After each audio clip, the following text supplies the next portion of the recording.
అందమో కన్న కలలన్నీ నెరవేర్చే తండ్రి వైతివో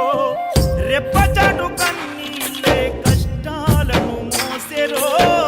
తప్పులెన్ని ఉన్నాయో మన్నించి చేరదీయరో ఓర్వలేదు కలికాలం నాయి పయనం ఆపలేదు పలికిన నోరారా శరణం కాళ్ళు కాలిపోయినా సీమునెత్తురొచ్చినా సల్ల సెమటలు వట్టి సొమ్మసిల్లినా కనిపిస్తే చాలు అంటూ ఆకలిని మరిచిపోతూ అయ్యప్ప నిన్ను చూడందే కడుపు నిండదు ఎంత దూరం